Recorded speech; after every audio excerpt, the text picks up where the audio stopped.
Maybe the world would be better off without you. These were words I never expected to hear from my therapists. Up to that point, she had always been on my side.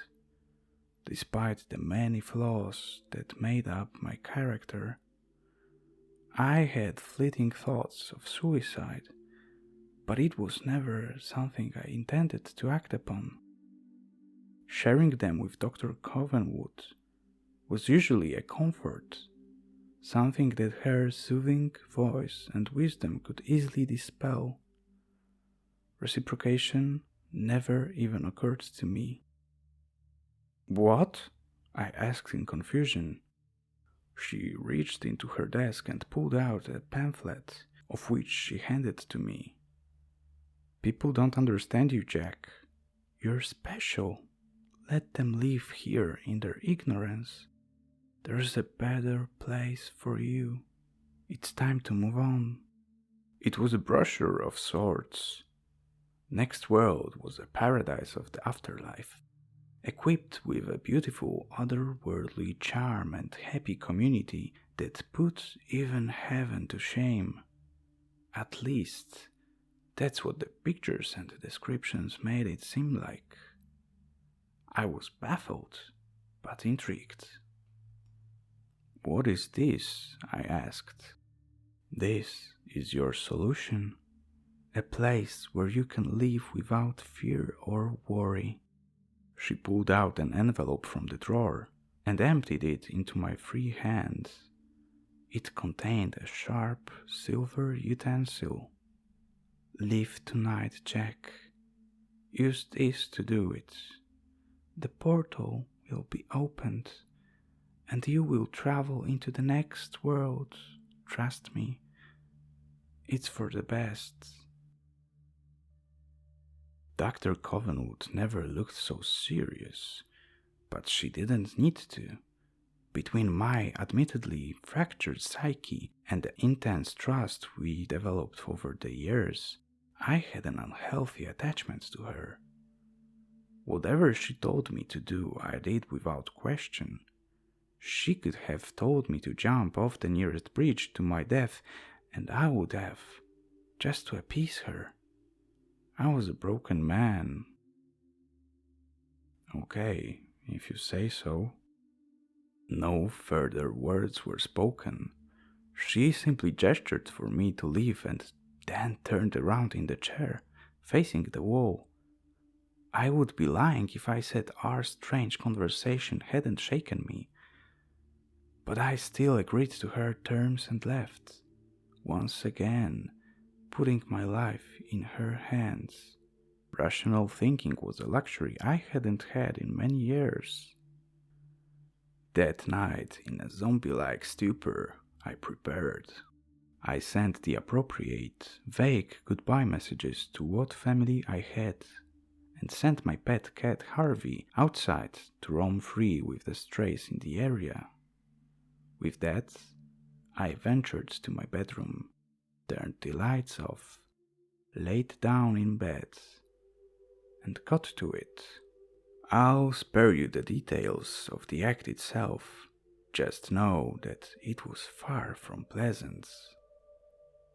Whilst lying there in a pool of warm liquid waiting for my eternal slumber, I noticed something. My vision was beginning to blur, but I could see a figure at the foot of the bed. It was a man, cloaked in darkness, a shadowy statue painted into the room by an unseen brush.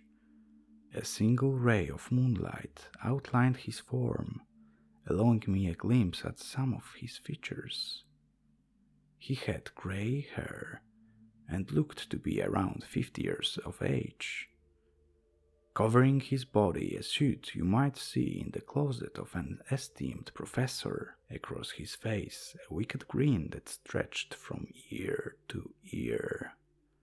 Though on the verge of death, I was still frightened, jarred by his presence. The pounding in my chest was the only movement I could master in my wounded state. I was forced to watch in agony as the man turned his head upwards and opened his lips as wide as humanly possible. From his eyes and mouth, a white light was expelled into the ceiling. The blast broke through the roof and more than likely cut a hole in the night sky. The house around us shook, and all at once our environment transformed. I was no longer lying in bed. I was now in a white room, healed of my self-inflicted scars. In pulling myself to my feet, I surveyed my surroundings. Before me was a white table, behind it 2 doors on either side. Standing opposite me was the man, his head still tilted. The light had now dissipated. After a moment or two, he lowered his gaze to meet mine and smiled. "Sorry to scare you. It was necessary for the transition. Please, take a seat." The man motioned for me to sit at the table. I obliged, but remained cautious. He sat down across from me. "We are here to determine eligibility. Normally, when a mortal is killed with a next world artifact, they move on without issue.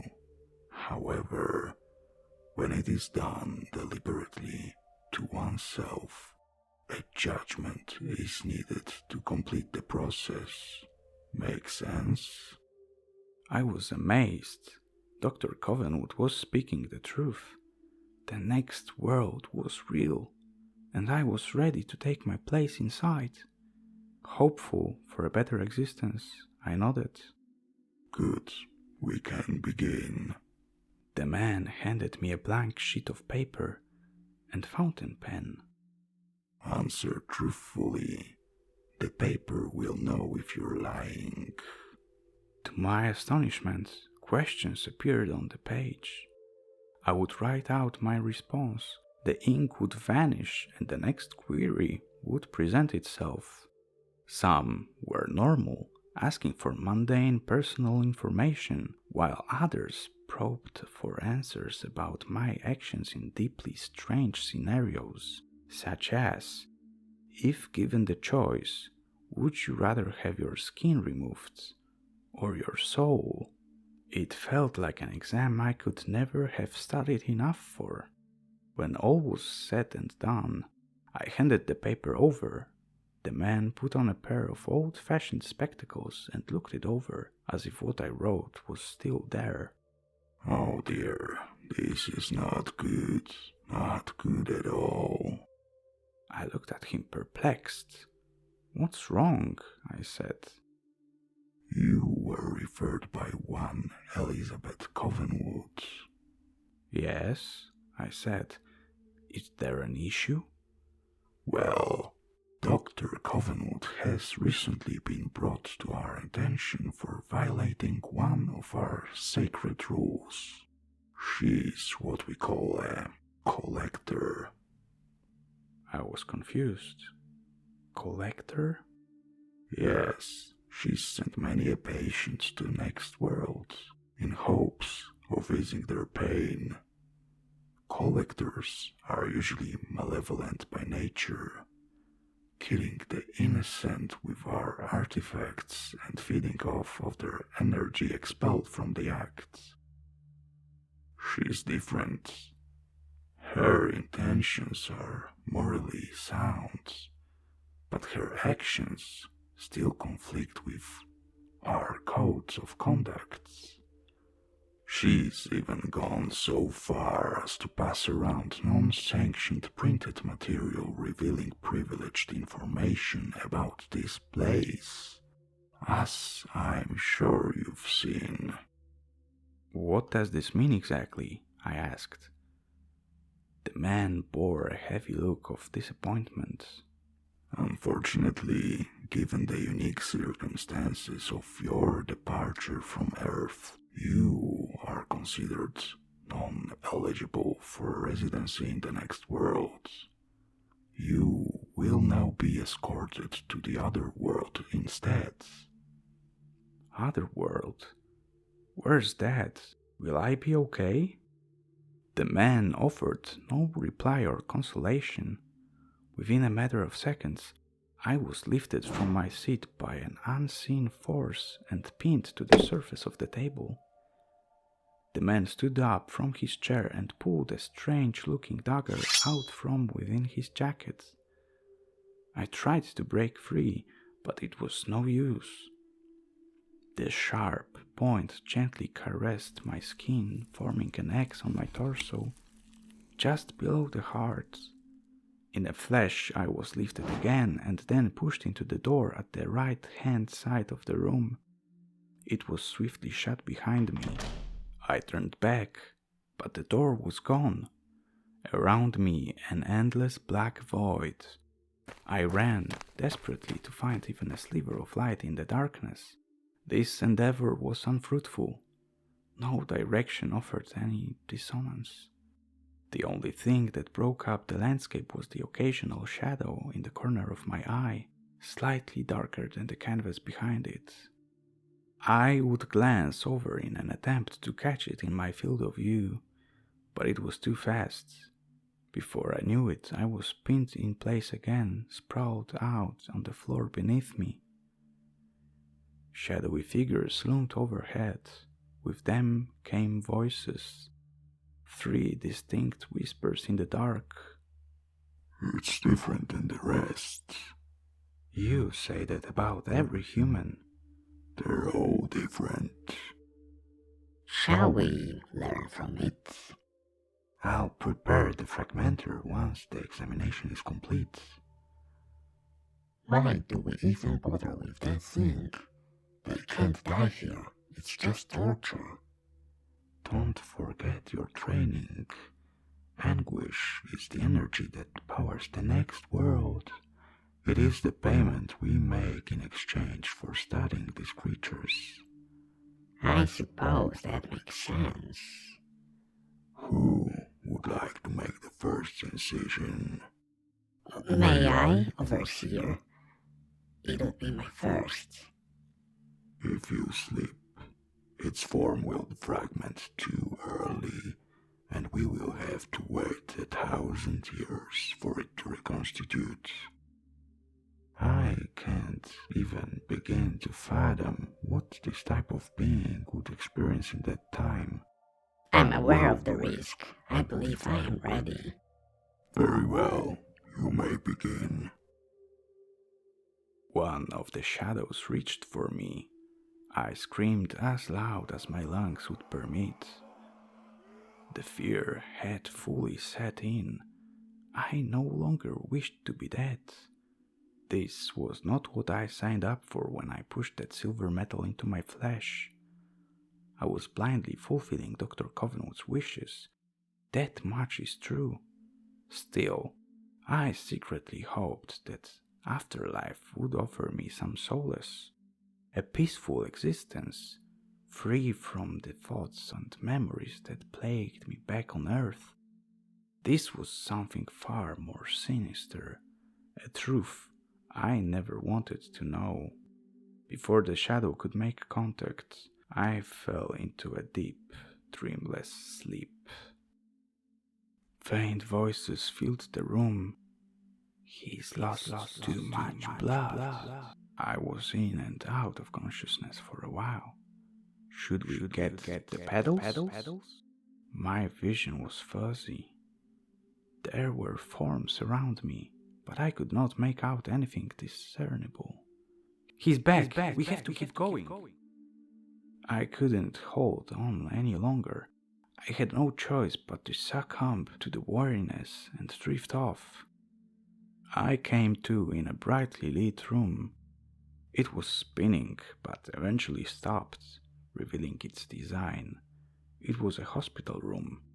I looked down and saw bandages all over me, covering the marks I had made with the tool Dr. Covenant gifted me. It seemed I was somehow alive. Was it all a nightmare? A nurse came in to greet me. Good, you're up. You're one lucky man. We nearly lost you last night. It's a good thing we have some of the best doctors in the world at this hospital. I offered a half smile. Now, this is going to sound strange, but can you please tell me I am alive, aren't I? This isn't the afterlife. She chuckled. No, of course not. You survived your injuries, but just barely. I guess that means you're stuck here with us for a while longer. She smiled, but then bore a look of concern. It's not my place to bring this up, and you don't have to talk about it if you don't want to, but I have to ask. Your wounds looked sporadic and uncontrolled, which is common with this type of cases. So she hesitated. Yes, I asked. She let out a sigh before resuming her query. I really shouldn't pry, but why did you carve an X into your chest?